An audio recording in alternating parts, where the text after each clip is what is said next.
नमस्कार, KP news 24/7 में आपका स्वागत है। मैं हूं पूजा आपके साथ। आइए सबसे पहले देखते हैं मुख्य समाचार। बीदर में ऑल इंडिया कुरैश कॉन्फ्रेंस के राज्य अध्यक्ष नबी कुरैशी ने अपने कार्यालय में रोजेदारों के लिए दावत इफ्तार का किया आयोजन। आज सोमवार 8 अप्रैल को वर्ल्ड हेल्थ डे के दिन बीदर के 100 बेड हॉस्पिटल में विभिन्न हेल्थ डिपार्टमेंट की ओर से ब्लड डोनेशन कैंप किया गया आयोजित। आखिरकार वित्त मंत्री ने माना हुई देरी, कर्नाटक को सूखा राहत राशि न देने पर आरोप पर बोले शिव कुमार। राघवेंद्र के खिलाफ लोकसभा चुनाव न लड़े ईश्वरप्पा, भारतीय जनता पार्टी की कर्नाटक इकाई के अध्यक्ष पीवाई विजेंद्र ने की अपील। अफ्रीकी देश रवांडा में 1994 में हुई खौफनाक नरसंहार की 30वीं बरसी पर रवांडा के झंडे के रंग वाली रोशनी में नहाया कुतुब मीनार।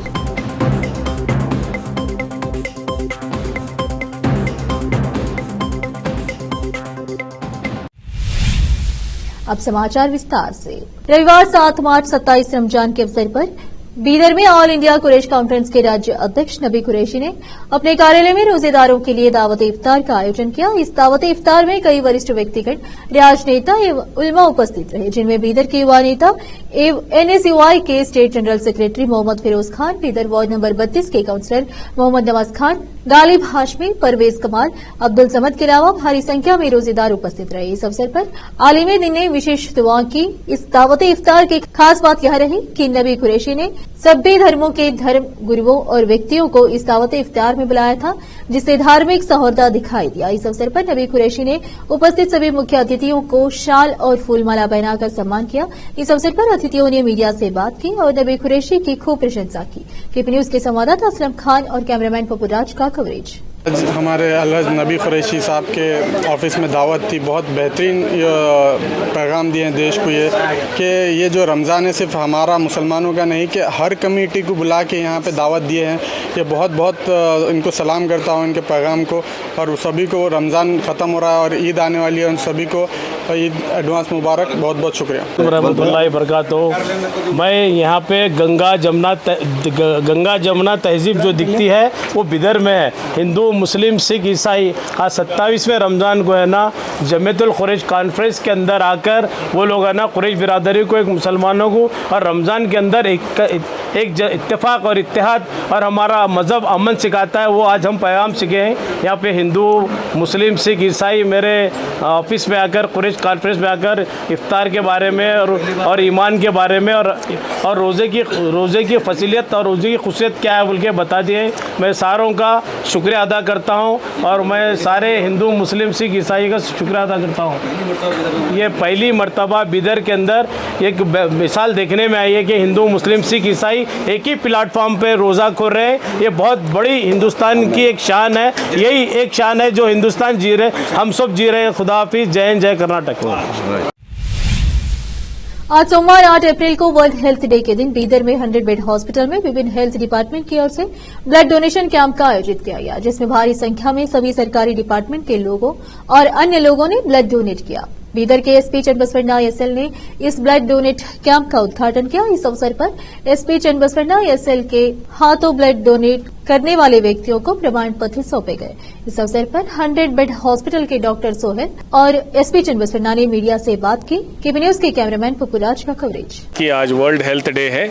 इस सिलसिले में आज ब्रिम्स के जितने भी हमारे डॉक्टर्स हैं और पुलिस डिपार्टमेंट और हेल्थ डिपार्टमेंट, इन सब के साथ जो है आज ब्लड डोनेशन कैंप यहाँ पे आयोजन किया गया है।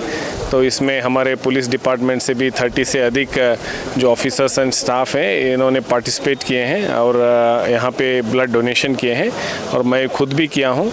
मैं बीदर ज़िला की जनता को ये गुजारिश करता हूँ कि आप भी साल में जो है जो तंदुरुस्त हैं, जो साल में 2 बार आराम से आप जो है ब्लड डोनेट कर सकते हैं, क्योंकि बहुत सारे इमरजेंसीज़ के टाइम पे जो है पेशेंट्स को ब्लड की ज़रूरत पड़ती है। तो अभी ऐसे कैंप्स करने से अभी जो डोनेशंस होते हैं तो उसको ब्लड बैंक में रखा जाता है और उनको सही वक्त पे उनको दिया जाता है। तो इससे आप बहुत सारे लोगों की जान भी बचा सकते हैं। तो इसलिए मैं पूरा बीदर ज़िले के नागरिकों से गुजारिश करता हूं कि आप भी जो है ऐसे कैंप्स में आके अपना जो है ब्लड डोनेट करें और बहुत सारे जो लाइव्स हैं उनको बचाएं। धन्यवाद। चिटकुपा के मोहल्ला दस्तगीरी में स्थित गौसिया मस्जिद के सामने चिटकुपा के प्रसिद्ध युवा मौलाना मोहम्मद यूसुफ और हैदराबाद में रहने वाले चिटकुपा के प्रसिद्ध व्यक्ति मोहम्मद जहीरुद्दीन, पिता का नाम मोहम्मद कुतुबुद्दीन की ओर से रोजेदारों के लिए इफ्तार पार्टी का आयोजन किया गया। साथ ही सभी रोजेदारों के लिए भोजन की व्यवस्था भी की गई। इस अवसर पर भारी संख्या में रोजेदार उपस्थित रहे और इफ्तार के साथ ही भोजन किया। मौलाना मोहम्मद यूसुफ मोहम्मद जहीरुद्दीन ने सभी रोजेदारों का स्वागत किया। बता दें कि मोहम्मद जहीरुद्दीन चिटकुपा निवासी हैं, जो कई वर्षों से हैदराबाद में रहते हैं। वहां उनका अच्छा सा कारोबार है। वह काफी धार्मिक व्यक्ति है और औलिया अल्लाह से बड़ी मोहब्बत और अक़ीदत रखते हैं और औलिया अल्लाह की दरगाहों में विभिन्न प्रकार के निर्माण कार्य करने के लिए आगे आते हैं। चिटकुपा, चेंगटा, घोटबाड़ी और अन्य इलाकों की दरगाहों और मस्जिदों के लिए उन्होंने कई निर्माण कार्य करवाए हैं। मौलाना मोहम्मद यूसुफ ने केपी न्यूज के न्यूज एडिटर व एंकर मुस्तफा आदिल को यह जानकारी दी। लोकसभा चुनाव की तारीखों के ऐलान के बाद से ही राजनीतिक दलों के बीच जुबानी जंग तेज हो गई है। कर्नाटक सरकार और केंद्र के बीच सूखा राहत राशि को लेकर आरोप प्रत्यारोप का दौरा शुरू हो गया है। बीते कुछ दिनों पहले राज्य के मुख्यमंत्री सिद्धरामैया ने कहा था कि केंद्र में सूखा राहत राशि हमें जारी नहीं की, जिसके बाद केंद्र ने जवाबी प्रतिक्रिया देते हुए आरोप लगाया था कि कांग्रेस की राज्य सरकार ने देर से राशि के लिए प्रस्ताव भेजा था। इस बीच कर्नाटक के उप मुख्यमंत्री डीके शिवकुमार ने एक बार फिर केंद्र की आलोचना की है। साथ ही कहा कि सूखा राहत राशि में देरी को स्वीकार करने के लिए केंद्रीय वित्त मंत्री निर्मला सीतारमण को धन्यवाद दिया। एक कार्यक्रम में मुख्यमंत्री डीके शिवकुमार द्वारा संबोधन में कहा गया कि निर्मला सीतारमण ने इस बात को स्वीकार कर लिया है कि उन्होंने राज्य को सूखा राहत राशि देने में देरी की। उन्होंने कहा कि वित्त मंत्री ने कहा है कि आम चुनाव की घोषणा के कारण हम राशि नहीं दे पाए। मुझे समझ नहीं आता है कि चुनाव और सूखा राहत के बीच क्या संबंध है। गौरतलब है कि सीतारमण ने कहा कि शनिवार को कर्नाटक को सूखा राहत देने में देरी हुई और यह जानबूझकर नहीं किया गया, क्योंकि केंद्र को चुनाव आयोग से अनुमति लेनी पड़ी।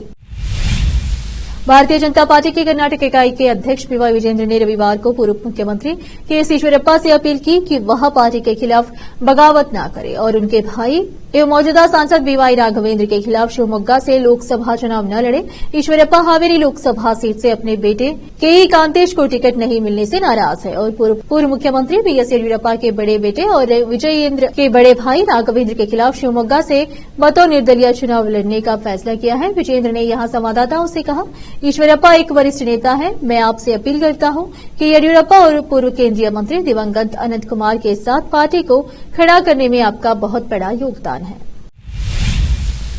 कांग्रेस के पूर्व नेता संजय निरुपम ने दावा किया है कि महाराष्ट्र में हुए खिचड़ी घोटाले के सरगना शिवसेना यूबीटी नेता संजय राउत है।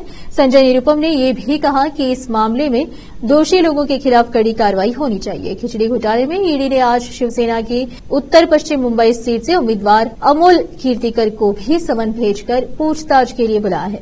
एक प्रेस कॉन्फ्रेंस में संजय निरुपम ने कहा कि आज 8 अप्रैल है और आज उत्तर पश्चिम मुंबई से शिवसेना यूबीटी के लोकसभा उम्मीदवार अमोल कीर्तिकर खिचड़ी चोर को ईडी ने समन भेजा है। पूछताछ के बाद ईडी क्या करेगी ये मुझे नहीं पता, लेकिन उनके खिलाफ कार्रवाई होनी चाहिए।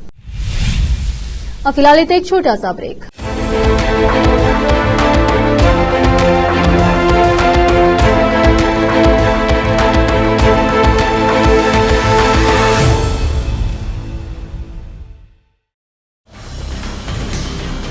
हिंदुस्तान के हर कोने में हम हैं मौजूद। 24 घंटे हालात पर गहरी नजर, खबरों से जुड़े चुपते सवालात और आपको दिखाता है धार्मिक, सामाजिक, राजनीतिक, लोकल और इंटरनेशनल न्यूज की सबसे बेहतर कवरेज, जो आपको रखती है हर पल बाखबर। देश और दुनिया भर की खबर के लिए देखते रहें केपी न्यूज 24/7। ब्रेक के बाद आपका स्वागत है। आइए देखते हैं समाचार। अफ्रीकी देश रवांडा में 1994 में हुए खौफनाक नरसंहार की 30वीं बरसी की याद में 7 अप्रैल को दिल्ली का कुतुब मीनार रवांडा के झंडे के रंग की रोशनी में नहाया हुआ दिखा। इस भीषण नरसंहार की याद आज भी लोगों के जहन में ताजा है। यही वजह है कि इस नरसंहार की याद में दिल्ली का कुतुब मीनार रवांडा के राष्ट्रीय झंडे के रंग की रोशनी में रंग दिया गया। रवांडा में हुए इस नरसंहार में तुत्सी समुदाय के लोगों को निशाना बनाया गया था। इस घटना में करीब 10 लाख लोग मारे गए थे। इस नरसंहार की 30वीं बरसी के मौके पर भारत सरकार कुतुब मीनार को रवंडा के झंडे के रंग की रोशनी में रंग कर रवंडा की सरकार और वहां के लोगों के प्रति भारत सरकार और यहां के लोगों की सहानुभूति और एकजुटता दिखाई है। राष्ट्रीय स्वयंसेवक संघ आरएसएस प्रमुख मोहन भागवत ने समाज में जाति और लैंगिक आधार पर भेदभाव को खत्म करने के लिए विशेष प्रयास किए जाने का रविवार को आह्वान किया। आरएसएस प्रमुख गुजरात के अपने 2 दिवसीय दौरे के दूसरे दिन यहां बुद्धिजीवियों की एक बैठक को संबोधित कर रहे थे। वहां दक्षिण गुजरात के भरूच में शनिवार को एक ऐसे ही कार्यक्रम में शामिल हुए थे। बैठक को संबोधित करते हुए भागवत ने कहा कि सज्जन शक्ति को संगठित किया जाना चाहिए और सद्भाव, पारिवारिक शिक्षा, रीति रिवाजों का पालन, पर्यावरण संरक्षण, स्वदेशी मूल्यों की जागृति और नागरिक कर्तव्य में शिक्षा के माध्यम से सामाजिक परिवर्तन के लिए प्रयास किए जाने चाहिए। फिलहाल एक छोटा सा ब्रेक।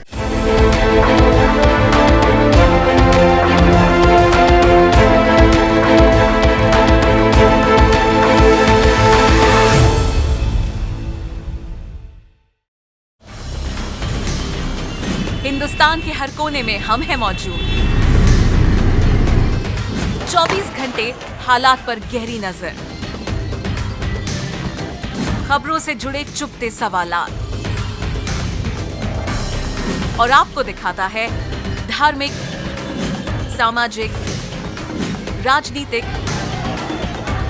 लोकल और इंटरनेशनल न्यूज की सबसे बेहतर कवरेज जो आपको रखती है हर पल बाखबर। देश और दुनिया भर की खबर के लिए देखते रहें केपी न्यूज 24/7।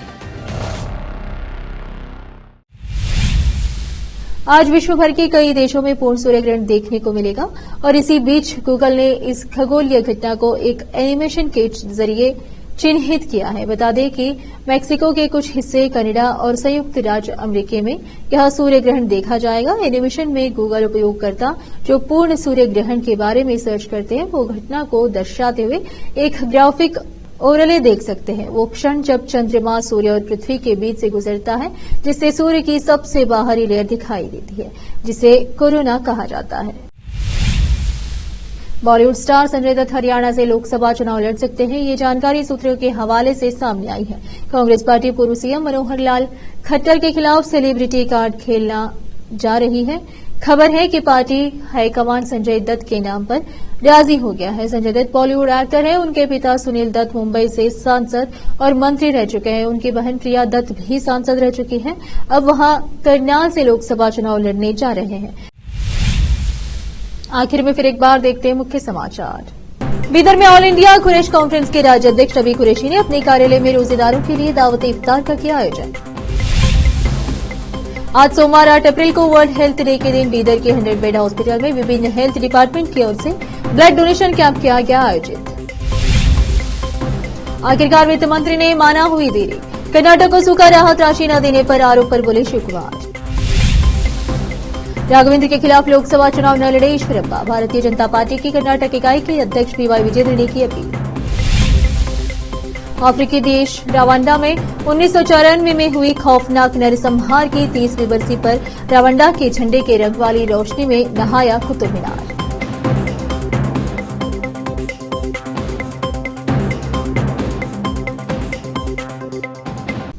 केपी न्यूज में इतना ही। देश प्रदेश के समाचारों के लिए देखते रहिए आपका अपना चैनल केपी न्यूज 24/7। धन्यवाद।